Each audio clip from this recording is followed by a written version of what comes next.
Thank you for tuning in to the Natty News Daily podcast. This episode is brought to you in part by our sponsor, Core Nutritionals.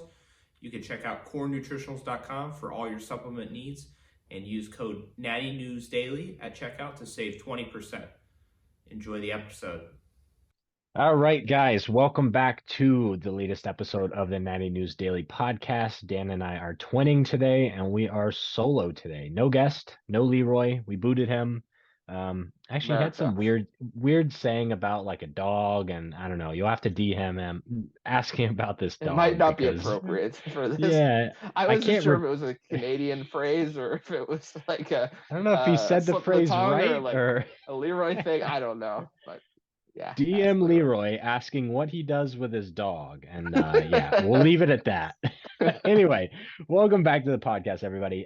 We are going to discuss today a little bit of our own training methodologies, but more so than what we're doing now compared to what we've been doing in the past, because I think it's really good.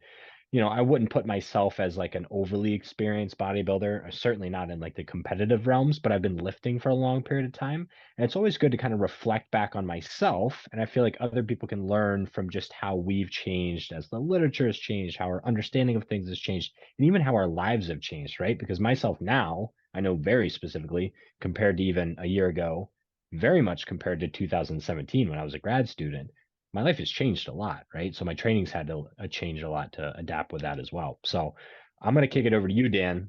I think yours is probably going to be a little bit more straightforward. You've had a little bit more of a consistent kind of trajectory. Let's just dive right into this. Yeah, I mean, from my perspective, I mean, it's more so like how can I not necessarily like adjusting my schedule. I mean, obviously, once in a while I'll have to do that, but I really don't like doing that.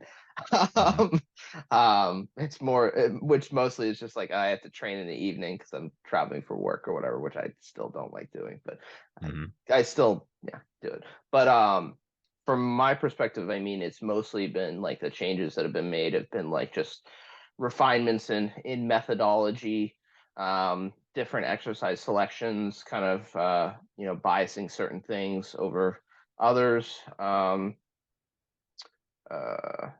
different using different mesocycle lengths. Which I guess I can get into the weeds of. So like, Yeah, let's um, look big picture before we dive into the yeah, nitty-gritty. How does your programming like, is it the same split as what it used to be? Is it the same length? Are you using deloads where you didn't? Like big picture stuff, where are we at? it's very similar. Like in terms of like the way that I have it spread throughout the week is very similar to what it was probably even like dating back to like 2018. I basically run a heavily modified push legs pull off, push legs pull split in a Mhm. 7 day week. Mhm. That's the base of the model, but there's certain things I train more than twice a week. Like I train side delts usually 3 times a week, rear delts usually 3 times a week. I do biceps on my push days, and a little bit on my first pull day. So it's got that base, but like there's a lot of like nuances to what I'm training on a specific day. Mhm. Um, Is that but that, just to that increase frequency to certain body parts? Or are you doing that for fatigue management? Why are you moving things around like that? like why am I why what part of it, like the why do I So have we'll things say some things like at 3 times a week? side delts and biceps. You're right. Those were on like a non kind of standard for the push pull legs. Yeah, I've found that, well, side delts I can tend they tend to recover relatively quickly, except with certain movement variations, which um like behind the back laterals, and then actually if I do like a high rear delt fly, you actually get a good bit of side delt in there that actually fries them pretty good. But Mhm. other than that, they just seem to be able to tolerate 3 times a week. Mhm. Versus like my quads, it's like, yeah, like I don't even need that much volume, and it's plenty. So Mhm. yeah, it's just more so that, and I like training my biceps on my push days. I find my biceps are fresh that day. I do it actually at the end of my session, which um I know is like well, you should, like maybe like, the thought is like, oh, you're fatigued at the end, but like my biceps are fresh, basically fresh. Right. I do I guess I do a few face pulls, but in general they're fresh and they're good to go. So Mhm. I find that I can train them, and then 2 days later I pull. So I don't want to get them too sore, but I find they can recover in a couple days typically. So with limited volume, actually, I don't really train that high volume in individual session, but just find I can get that into 3 days. That's all. But Yeah. yeah, certain stuff that you know, like quads and stuff. It's like, yeah, I'm not gonna try. I've done it in the past, but yeah, it's just not It'll beat you up. It'll just beat you up. like, Yeah. I think quads, hamstrings, like the soreness just doesn't recover in a time hmm frame that is permissive to.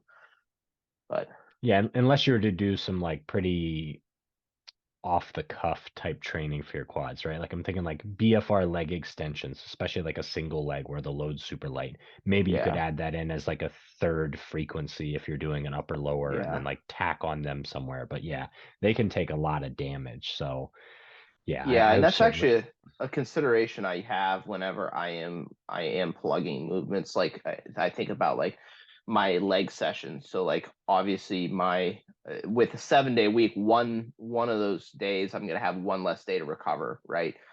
Mhm, So like I train legs on Tuesdays and Saturdays. I do my hip thrusts on the Saturday because like mhm, my glutes are not going to take much damage from that. They just don't. Like versus my Tuesday session, I have either like a single leg press or a split squat, which is going to thrash my glutes. So I have an yep. extra day. So that's something actually I consider when programming in general. hmm Yeah, yeah, and that's huge, right? Because people talk about recovery, but all recovery is not the same, right? They ask like, oh, Yeah, like, do you think my biceps can recover if I train, 2 upper days back to back? Well, it depends. It depends on like what's your yeah, movement selection, right? Like how much volume on those days.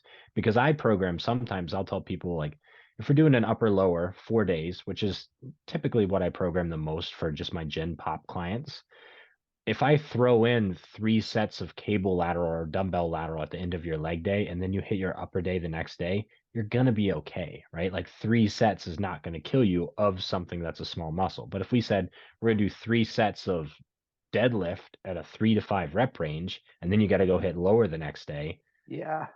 yeah, it's not the same, right? So it definitely depends on what you're choosing, how you're programming those things, a lot of different factors for sure. Yeah.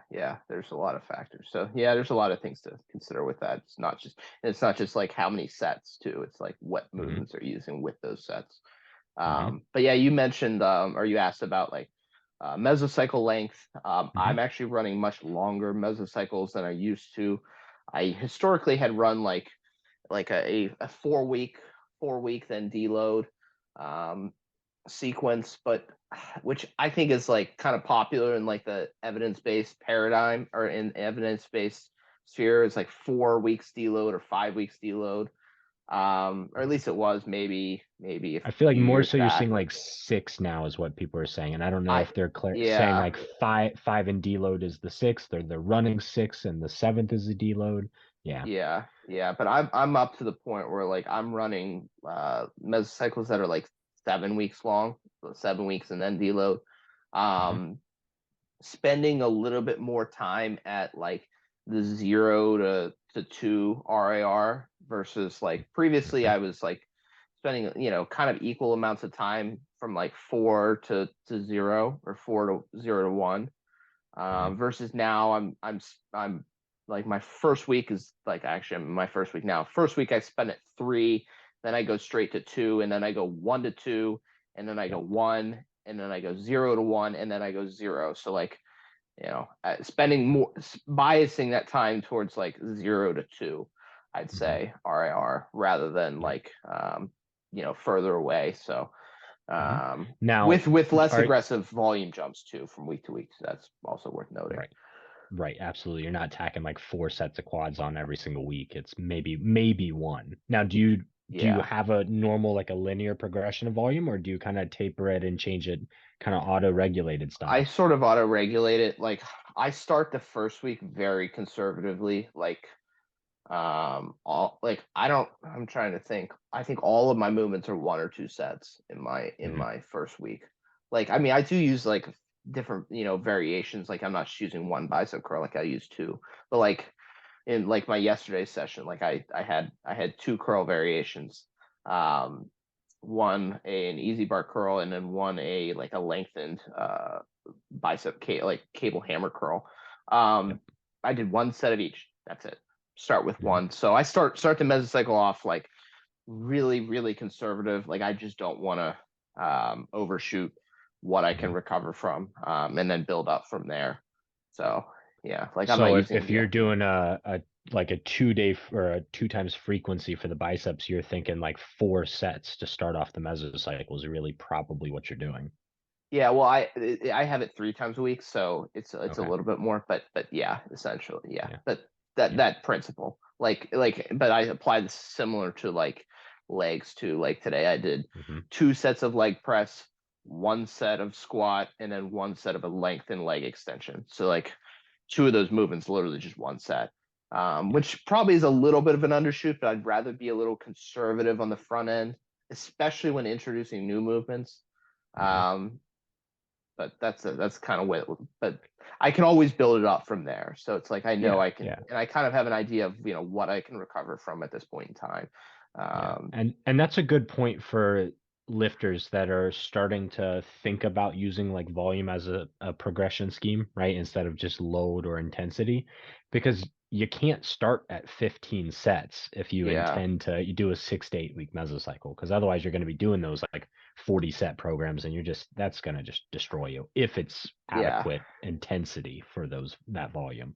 yeah, and I think it feeds into I'm running more extended mesocycles because I'm just not trying to just you know burn out like super early, super quickly, and just add tons of sets. Like, let's run this for 7 weeks rather than needing a deload every fifth week or something like that. Like, that's kind of where I got to that, where I'm like questioning, like, why am I deloading every fifth week? Like, would I be better off if I just had more accumulation weeks and just had Mhm. more weeks of training? Like, Yeah.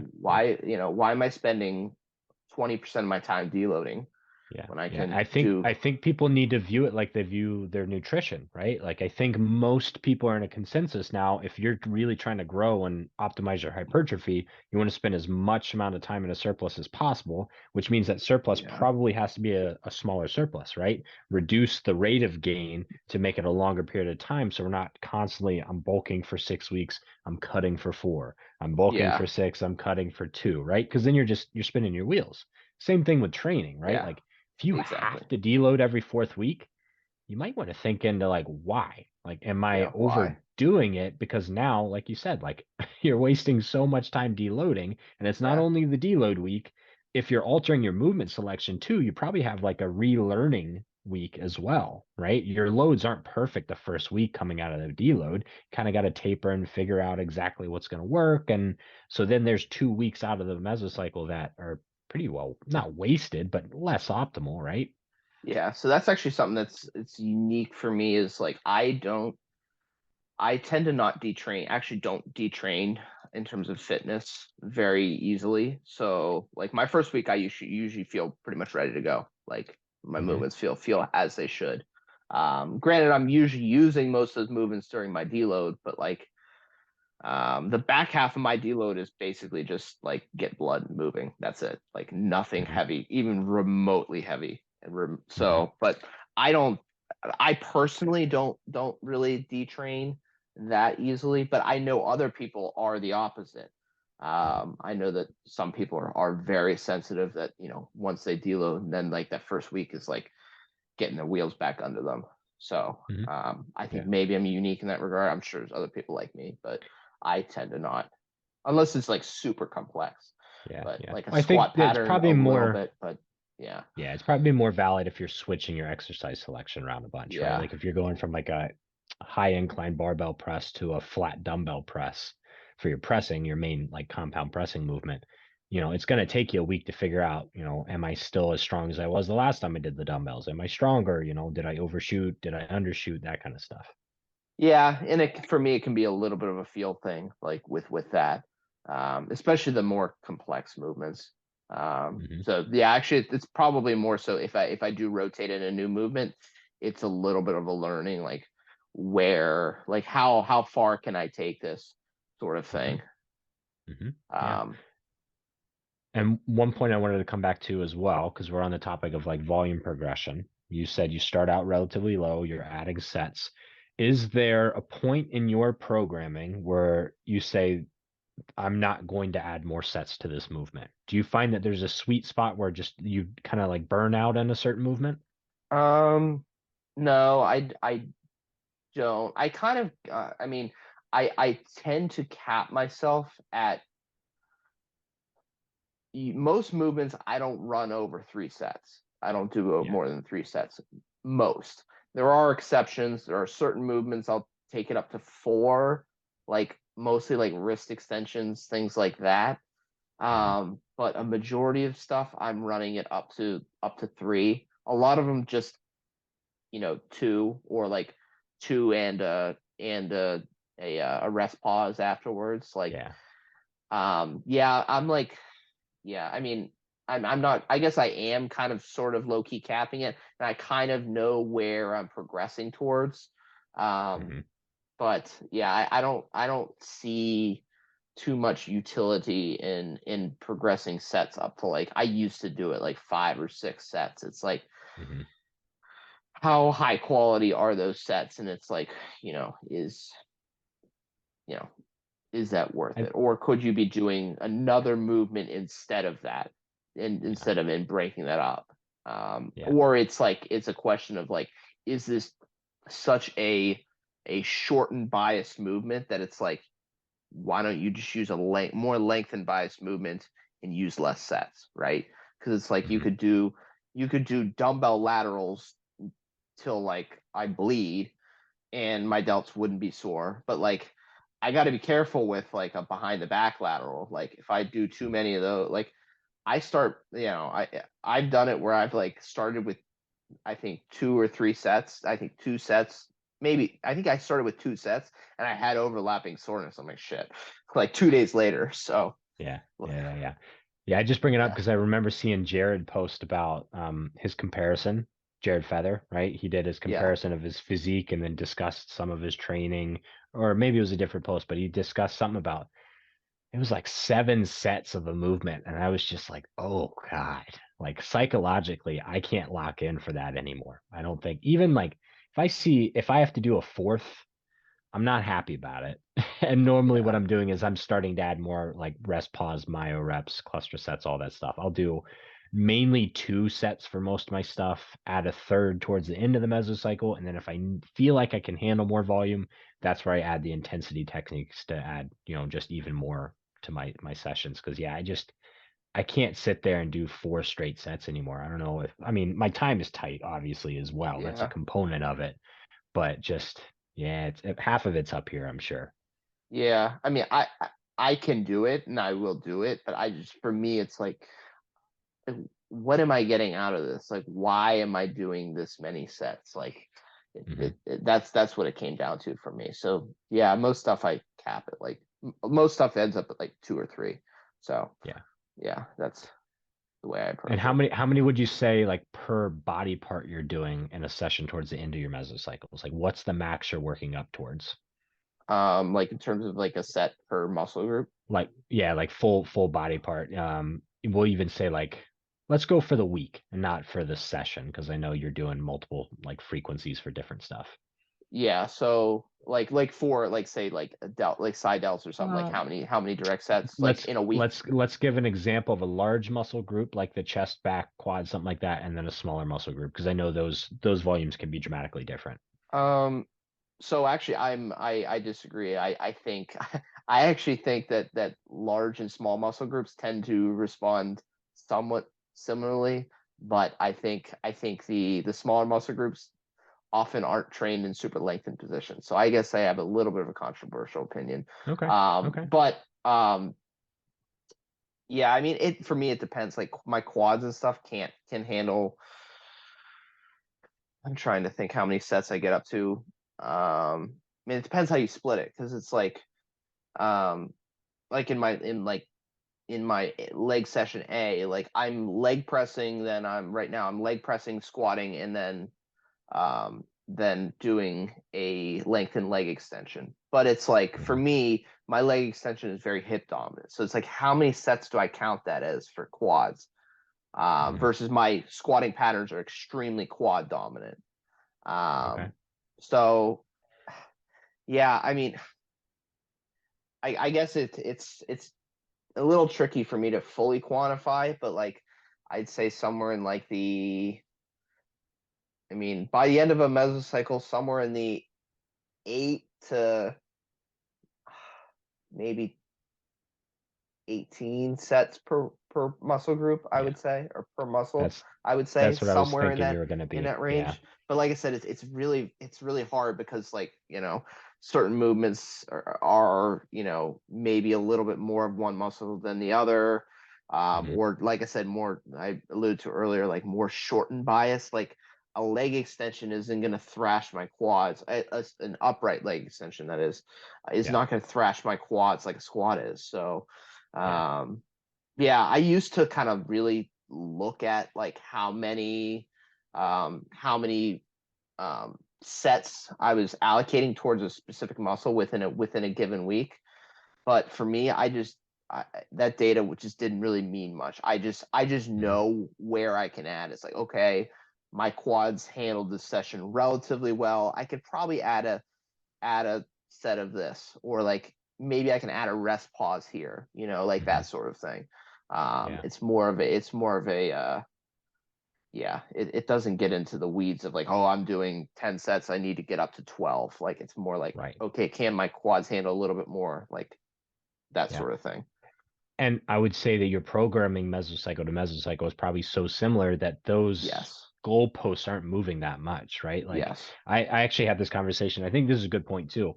You know, my programming changes all the time just with my schedule. I've done crazy different splits over the last couple months, but I can almost guarantee that I'm probably from like 10 to 16 sets, standard sets, because I do some fun, intensity Yeah. stuff. 10 to 16 sets for most of my muscle groups. And I only know that because a couple months ago I was comparing it to Steve Hoff, because he posted his volume. And I was like, you know what? I wonder where I stack up compared to some of these people, because I feel like my volume Yeah. is moderate, and it was significantly lower across a lot of different muscle groups. And I realized like, oh, I'm only doing 10 sets for my triceps and my delts and my biceps, and they've grown. My arms are the biggest they've ever been because I've changed enough of my other tactics where I don't have to use as much volume. But I can go from one mesocycle to the next, and the structure of my training is somewhat the same. So it's not like I'm going in one mesocycle like 10 sets of quads to 25 sets of quads in the next one. That's just not going to happen. But I don't Yeah. have to count them all to know that. Yeah, yeah, and yeah, I guess you've kind of fallen into a sort of a similar approach where you're not like, oh, I need to do 10 sets. It's more like, what do my quads need, and what is appropriate, and then like wherever the sets fall, they fall. You can Hmm. titrate that dose. But Yeah. yeah, and even like, I'm sure you've noticed, like if you make certain movement like substitutions, like the exact number might vary, in a Hmm. different mesocycle, I would imagine, right? Like one Yeah. movement Oh, might yeah. be a little bit more damaging for the glutes or something like that, and like you just can't tolerate as many sets. So Yeah. yeah, don't add another set just because like last mesocycle I added, did 4 sets of this glute Yeah. compound versus like, well, maybe 3 is appropriate here, maybe 3 in a rest pause, maybe 2. Mhm. Yeah. I'm seeing a trend. You've brought up the glutes as an example a lot. That must be you're hammering them, huh? That seems to be It's the one that gets the most attention on Instagram. Anytime I it post does. glutes, it's just like everyone wants to talk to me about glutes. So it's just on my mind. And it's like, for me, I see it as like one of those things. It's like a lot of guys just don't give a shit about glutes, and it's like, I don't know. Hmm. I see I a dude with a dinky pair of glutes. I'm like, you're just weak. I know part of mine is genetics, but I have never directly trained my glutes, like quite literally never. I've hopped on a hip thrust machine like once or twice, or set up a barbell hip thrust once or twice. Hated it every single time. but I'm also doing like I'll do good mornings. I do a deep squat. I do like I'm getting my glutes through other movements, but I've never went out to actually directly train my glutes The just because lengthened stuff like is more potent anyways. yeah, and I've always done RDLs and good mornings and stuff like that, but I'm always focused on my hamstrings just because I know Yeah. like my glutes are where they're at. My hamstrings are a weak point. I just think it's funny, like so many people nowadays are like glutes, glutes, glutes, and it's a muscle that I've never gone out to target, but I probably have like a relatively, I've got good hypertrophy there is what I'll say. Yeah. Yeah, you do. I would agree with Yeah. The wife would concur. that. All right, we'll reel it back in here a little bit. Where were we at? So we talked deloads, we talked volume. I feel like that's the big picture. Like we could go nitty gritty on exercise selection all day, Yeah. but I feel like so much of that is preference too, right? Like, yes, we probably know we want to get into a lengthened position, but it probably shouldn't be all of our training. There's probably, times and places to do some shortened training or mid-length, right? Yeah. Do you want to talk too much on that, or I feel like that's been beat up in the social media recently? It's been beat up, but I just think it's probably a good idea to bias, at least either bias or at least make some effort to train every muscle in a length and range at some point during the week. Yeah, yeah, I think valid, right? Um, are you doing any like specific shortened position training? Yeah, I am. Like my hip thrust is a pretty like Hmm. mid to shortened movement. I do some. I trialed it a while ago and I liked it. I do some like shortened into lengthened supersets. I Hmm. do like those. I'd say most muscle groups I'm training in a short, at least into a shortened range at some point. I would say Hmm. so. Yeah. Yes, I train through a full range, but um, Hmm. yeah, Yeah. if that makes sense. Is that Yeah. similar for you?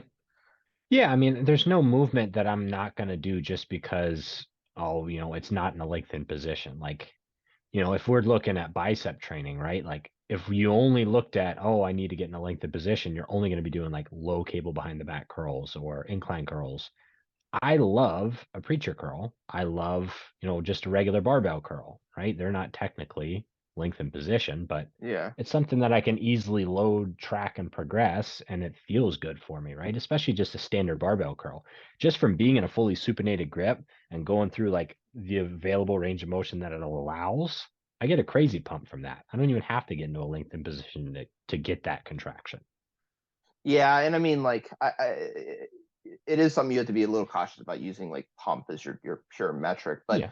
Yeah. but it's not like you're confined to using one movement anyways. Like, you don't have to pick one bicep curl and do that only. It's Right. like you can do two, right? You can do one. This is how I set it up. I do one that's like I right now I have a standing easy bar curl and then a lengthened curl. It's like, and then Yeah. on my That's other day, how. I actually have a shortened into lengthened superset too. But I have training at different ranges. I'm using on my one day the actually on the the shortened to lengthen. I have a preacher curl, like a preacher Mhm. curl with a band, like that's super short and focused.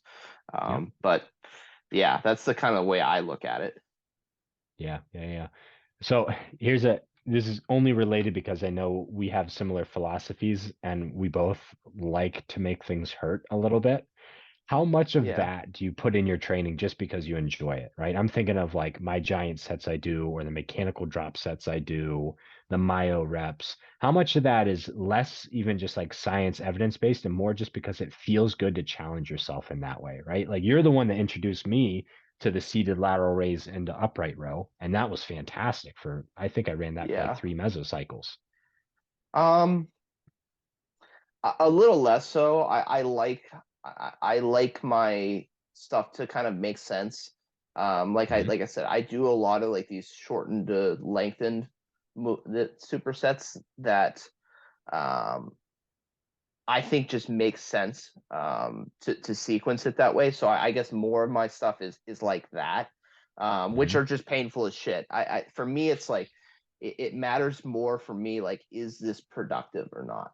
Like, Mhm. is this getting the training outcome that I want out of it? Am I Right. getting what, like, for me, and this is I think where I differ from a lot of people. The way for me to enjoy something the most is like knowing that this is productive, like towards what I want to get out of it, right? Mhm. Mhm. Yeah, you're very analytical in that way for sure. Yeah.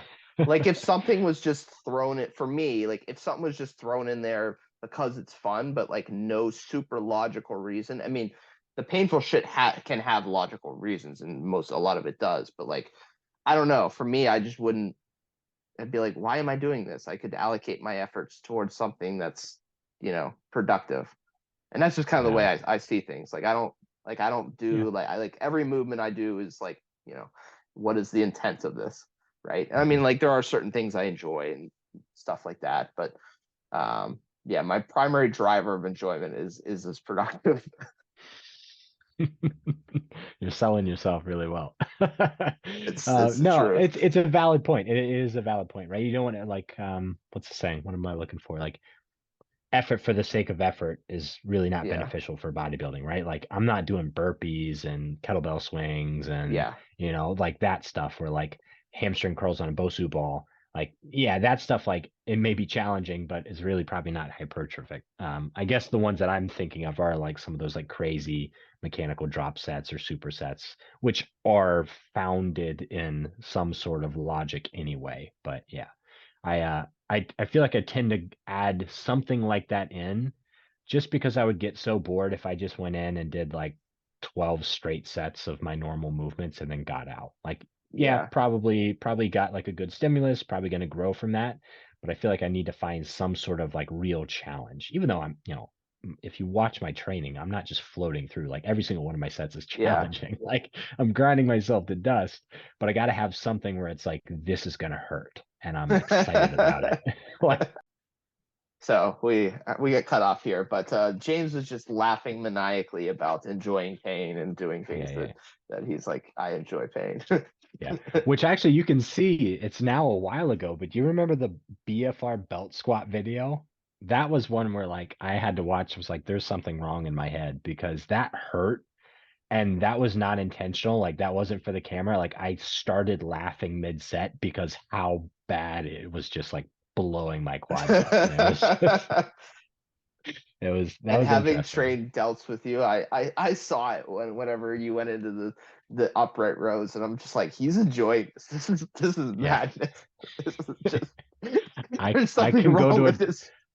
I can go to a dark place and just keep going. Yeah, if I need to. That's like my squats. Like, I made that whole video on like tracking my RPE and my reps because if I were to just put up a clip like mid set, people are gonna be like, that's RIR like 2. And here I go get like 8, 9 more, right? Yeah, it's I just don't know something about the how you do that. I don't even know how you assess that though. I guess you do squat low bar, I've which is a little bit of a grindier, but still, like I don't know how you even assess that. I mean, I guess it's kind of a skill you have, and you kind of just know. hmm Yeah. Yeah, Yeah. I've kind of like, yeah, I've picked it up on like, and that took a while, right? Because if I were to just start trying to use RIR RPE when I was, back 2017, I'd do the yeah, same thing a lot of beginners do, where it's like, oh, they said when it slows down, that's RPE 7, RIR 3. yeah, It's not the case for me. I can, yeah. that's like 4 or 5, RPE for me.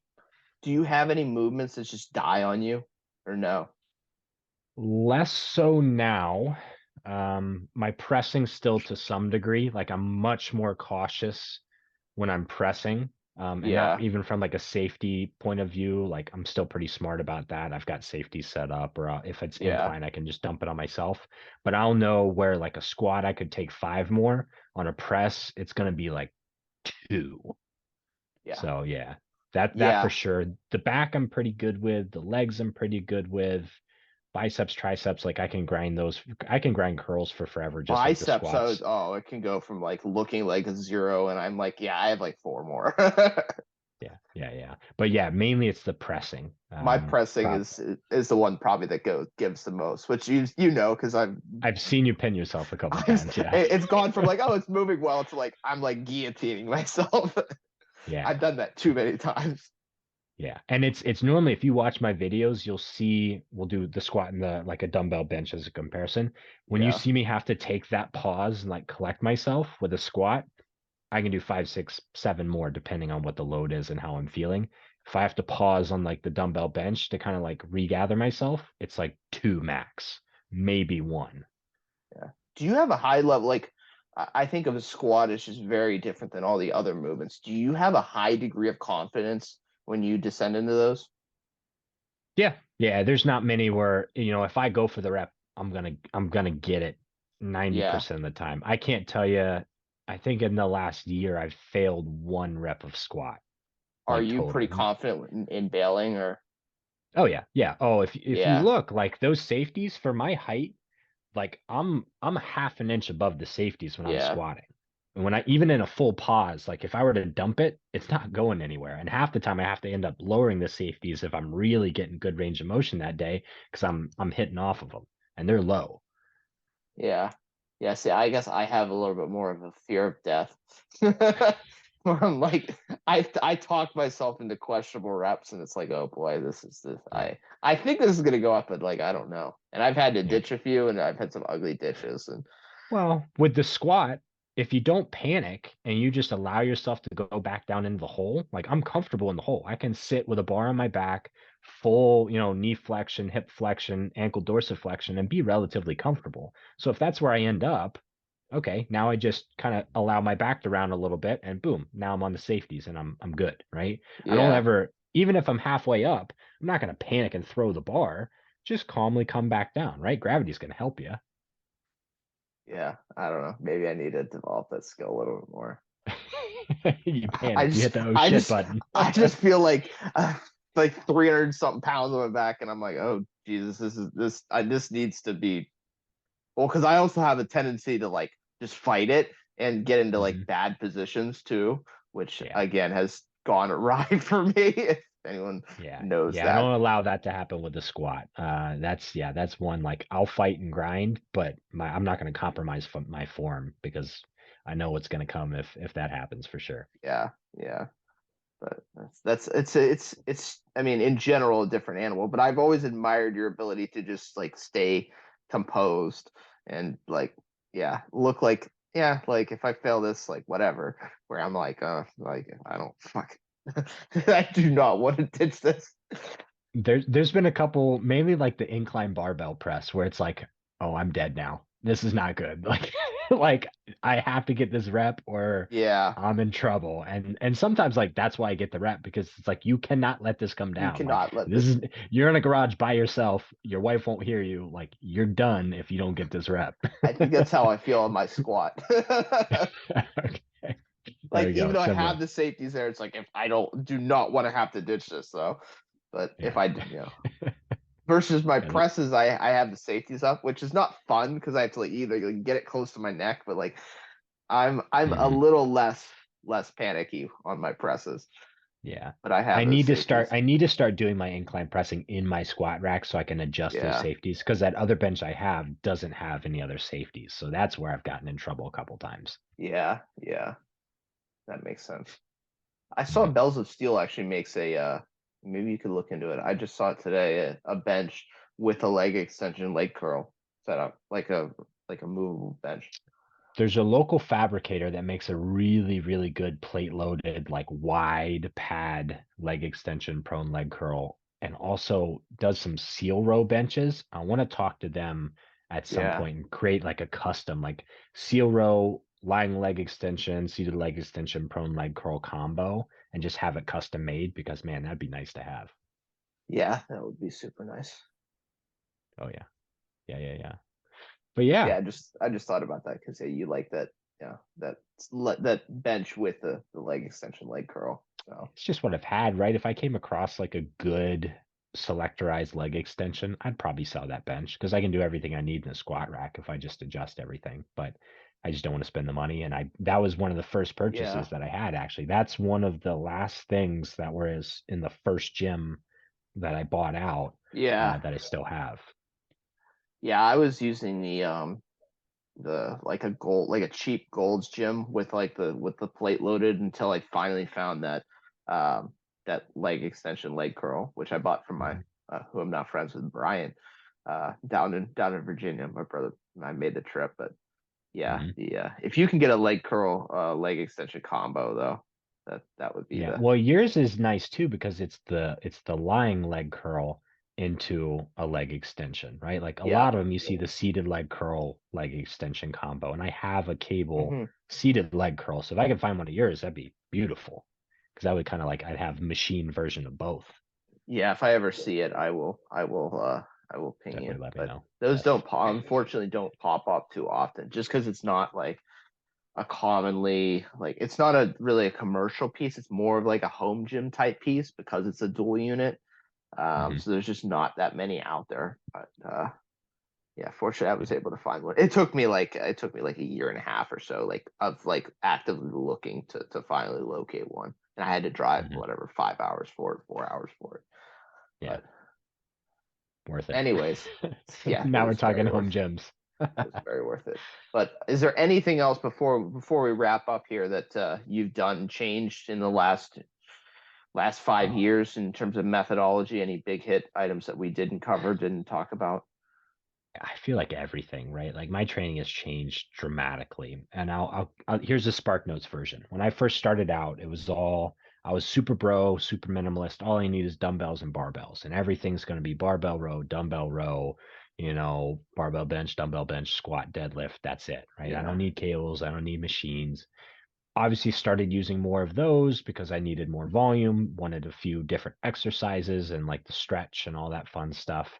And then but I was still always very reliant on the idea of like getting strong in the big three, translating into being a better bodybuilder up until, 2018, 2019. I was still chasing like heavy doubles, triples. And this last off yeah, season is where I finally was like, I need to train like a bodybuilder if I want to be the best bodybuilder I can be. I'm not a strong person, right? So why am I spending so much time trying to optimize my strength when I could just be being smarter about how I spend my energy really is the way that I would word it, right? And now you're seeing yeah. like I used to, my squat was like 380, 405. Now I did like 245 today for squats, but my technique has changed so dramatically where I'm still getting a great stimulus with dramatically less load. Same with my leg Deep press, and with a right? pause. Yeah, I've been Yeah. noticing that.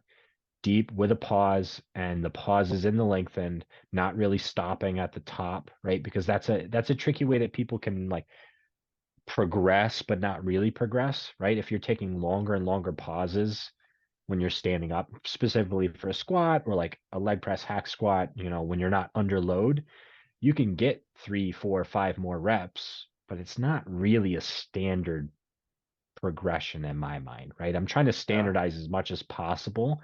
And if I end up taking more time in the hole, that's just more time in a lengthened position. So that's where, that's something that's changed for sure. Just squat like a bodybuilder, bench like a bodybuilder, pause, hit full depth, power up, but not a crazy arch, not a crazy wide grip, trying to just control my eccentrics and be a bodybuilder, really. yeah. That's it's all very. I pretty much have done very similarly myself in the last 5 years. Yeah, Hmm. for Yeah. sure. Yeah. All right, what? That was How low are your reps getting? I don't think I've taken anything, well, besides like my cluster sets, right? Like I'll do like doubles and triples on Yeah, that. but that's But fatigue. So yeah. right, my straight sets, I'm not really letting anything go below 6 right now. And Okay. mostly like if I hit 6, that tells me I need to drop load probably because I don't even want to be like I were to say a 6 to 10 rep range, I don't even really want to be at the 6. I'm trying to spend a lot more time in probably more of like an 8 to 12 rep range right now. Okay. So you Mhm. you don't do any you dabble any in like the fours or fives then, like sixes Not is as pretty much good. anymore. I was doing a Okay. lot of that prior, and I don't get as good of a stimulus with it. I really don't. Regardless of the movement, like I'm trying to think if there's even been anything recently. Like I could probably with a leg press because I just get a really good connection to the leg press I have. I could probably do some like fours and fives on that, which sounds crazy, and still get a good stimulus for my quads because I can control it so well and I can get so deep. But I'm not doing it right now. Yeah. Yeah, that's Yeah, but that's like a yeah. movement I couldn't do. I do actually do some movements in like the usually my bottom end is 5, but if it drops down to 4, I'm okay with it once in a while. But Mhm, leg press is not a movement I would do. I'd prefer leg presses a little higher actually. mhm. Yeah, I say that, but then again, like I just did a 20 rep set. It was what were my sets today? Yeah. 20, 20, 15, 12, and then I did like sets of 4 under fatigue, like for my cluster sets until I just physically couldn't do another set of 4. So, Yeah, that's interesting. Yeah, I mean, or that's an important point. Like, even if you're comfortable going down to 5, that doesn't mean you need to necessarily always do there. mhm, You can go up, to 20 or whatever. mhm. Um, are there any movements that you won't take up to 20, or well, pretty much anything?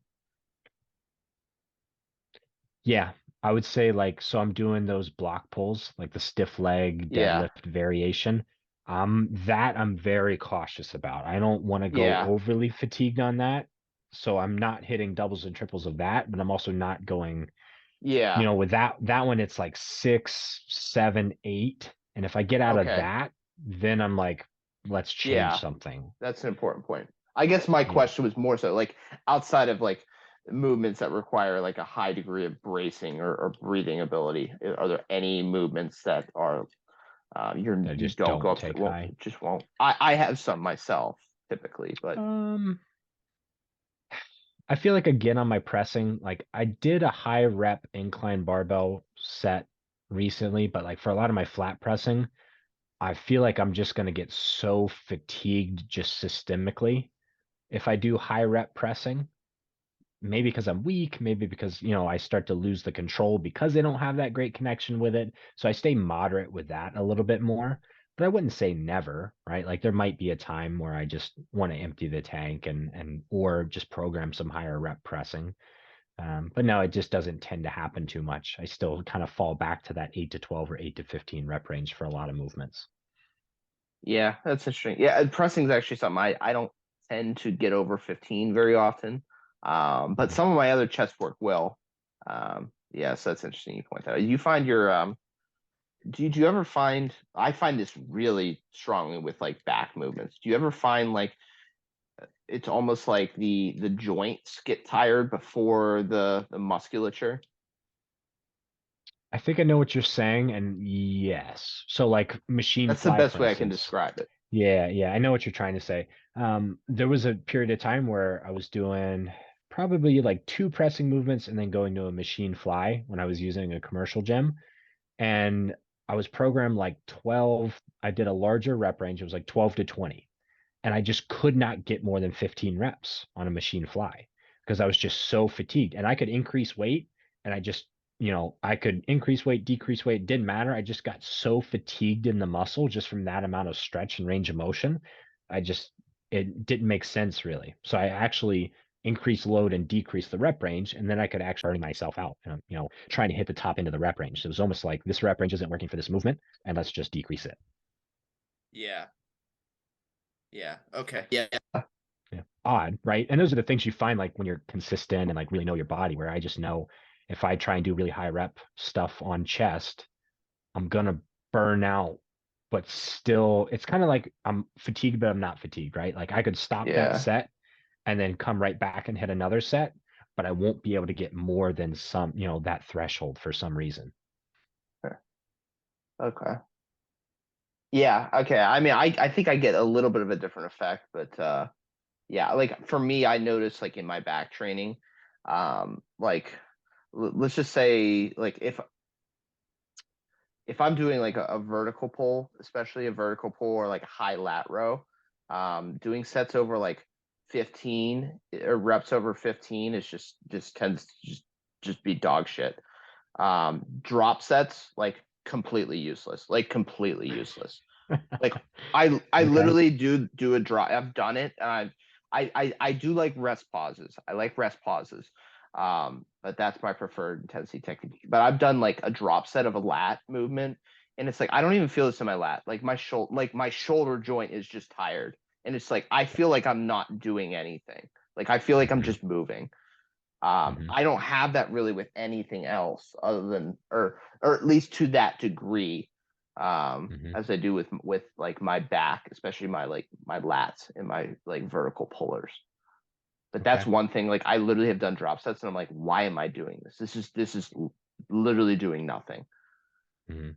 Yeah, I could see that on a vertical because I mean you can get a crazy, crazy metabolite buildup at that like proximal, you know, the teres and the posterior delt and where the lat inserts. Like I've had to stop like straight arm pull downs because yeah, it's just like it feels like nothing's working anymore and you stop and then you get that like after effect of like the crazy burn. You know what I'm talking See, I about? don't even get Where that. like okay. See, Hmm. I like I'll do a set of like if I do say I did like a set of 12 or to set of 12 and then cut the load in half. Like the set of 12 felt like pretty decent. Even if it's a short and biased movement, like but the drop set, it's like I don't even feel like I'm working my lat. Like I feel like my shoulder is just tired. Okay. Like the joint That's itself interesting. from just moving. I don't experience that really with anything else. But it's like I Hmm. don't know if it doesn't accumulate a whole lot of metabolites. I don't know if it's just like so what's it called? Fast twitch dominant that Hmm. um Could be. but it's just like I mean other things like if I do like a leg extension, like yeah, my quads are freaking on fire. Like I can feel Hmm. every single rep, like biceps, whatever. But Hmm. that's just one thing that I'm just like, yeah, this is Yeah. Well, let's just put it out there. Shoulders are tricky anyway, right? Like from a rehab perspective, people ask like, "Oh, why is my shoulder hurt?" That's a whole can of worms that I like yeah. hate opening with most people because there's Well, I'm not just even saying they so hurt either. right. I'm But not like, necessarily yeah, if saying you're they talking hurt. about like why don't I feel it? Why do I get fatigued? Like man, there's just so much going on at the shoulder, and people think they have all Yeah. the biomechanics figured out, but it's like no, because it's Yeah. not just the shoulder; it's the shoulder and the scapula, and they work together, and they have to work together to get everything done. And then it's also the scapula on the rib cage. So it's the scapula on the rib cage on the shoulder, all working together. It's not simple. It's not as simple Yeah. as my arm comes down and I activate one muscle and we're good to go. Yeah. Which actually it's Yeah. interesting that you make that point about like the how all three of those things are intertwined because like in my chest training recently, I found that like doing like a high to like slight high to low um chest fly where I'm able to open up my rib cage has made a huge difference. Like huge difference lately. I mean, Okay. it's kind of a tangential topic, but um, Yeah.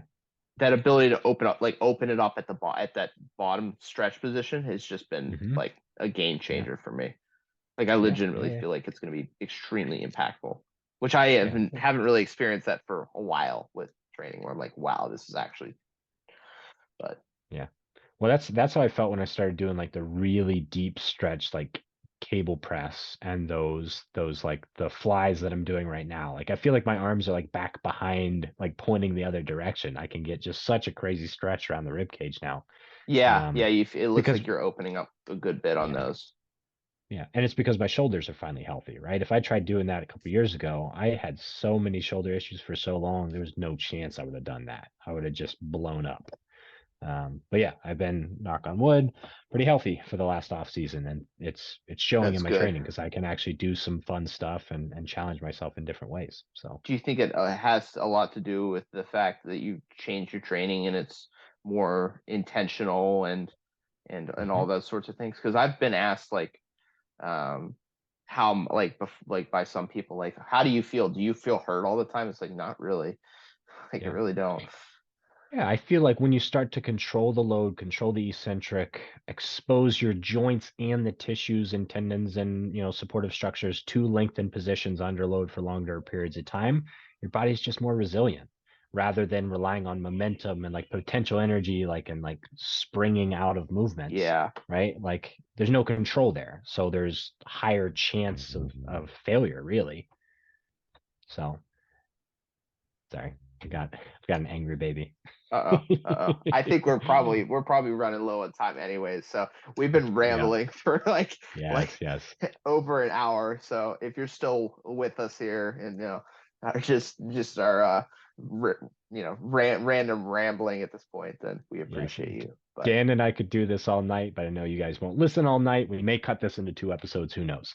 But yeah, so yeah, if you guys made it through all this, we appreciate your time. We appreciate you listening. Hopefully you can take some insight from our own kind of reflection of ourselves. I know I learned something the more I talk to other people, right? I've yeah, learned something probably tonight from Dan. So yeah, let us know in the comments. Let us know through Instagram DMs if this is something you enjoyed and you want it to make it like a regular thing. And regardless, like, follow, subscribe, share, all the fun stuff just to help us grow our page and to grow the sport as a whole. And we appreciate you guys. We'll see you in the next one.